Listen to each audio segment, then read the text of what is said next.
Okay, the video I'm going to do right now is completely off topic from the video I actually just started doing and stopped myself halfway through. Because in that video I mentioned a topic that I said I would never do a video on because it was just ridiculous and I felt like I was lowering myself to even address it. I mean, it's almost like an insult to your intelligence that you would have to address such a ridiculous topic. That topic is the UN Arms Trade Treaty. Like I said I'm never going to address this because it's just a stupid fear-mongering rumor. It's just garbage. That's all it is. It's just garbage.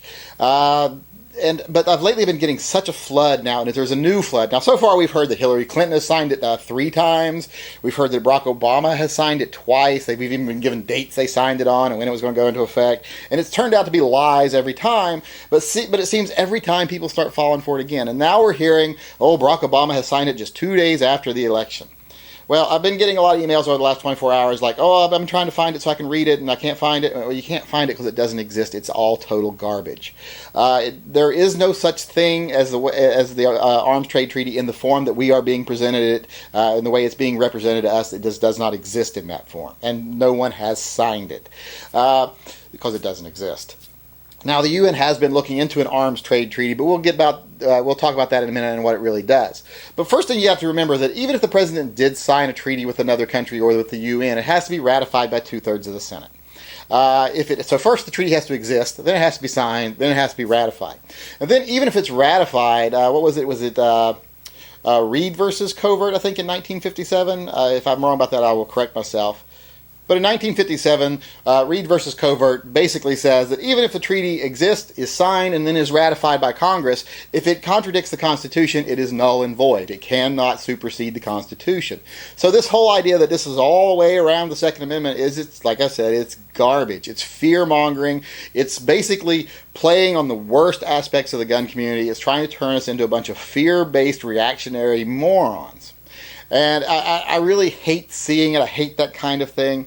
The actual arms trade treaty that the UN has been looking into, all it does is it states it wants to set up an established way that third world countries import small arms into their countries in a manner that they're not just going directly to the black market or going directly to warlords or militias.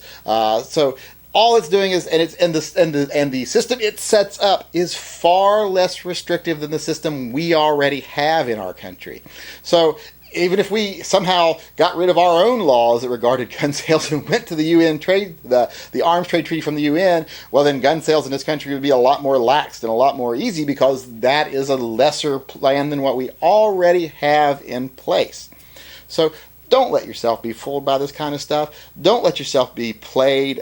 Don't give in to your most base instincts. Look things up before you react. Look things up before you make judgments.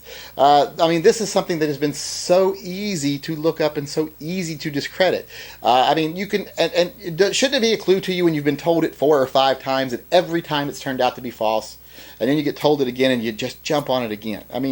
I know a lot of people have their guard up, and you should have your guard up. But don't fall for ridiculous ploys. This is just manipulation and it's in its most base form.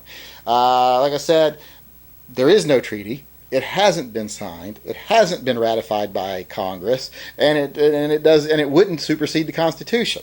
Once the treaty is created, if it is created, it doesn't affect the U.S. It is much less restrictive than our own current laws, and it would never supersede our Constitution to begin with.